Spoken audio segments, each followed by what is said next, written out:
Nē, mani nepieņēma darbā par pasnieku, bet gan dodos izdzīvot savu sapni, dzīvot un ceļot uz velosipēda.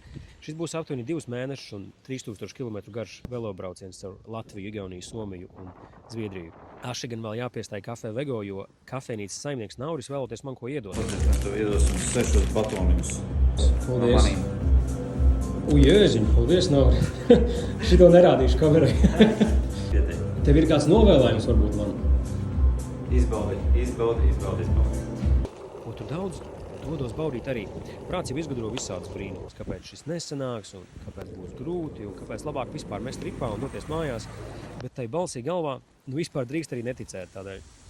Uz priekšu absolūtā neziņā par to, kas notiks, un ar lielu pateicību sirdī par visu to atbalstu, ko jau esmu saņēmis, lai šo avantūru vispār varētu īstenot. Un laikam jau atlika tikai uzdrīkstēties, un pārējais šķiet, ka notiek pats par sevi tieši tā, kā tam ir jānotiek.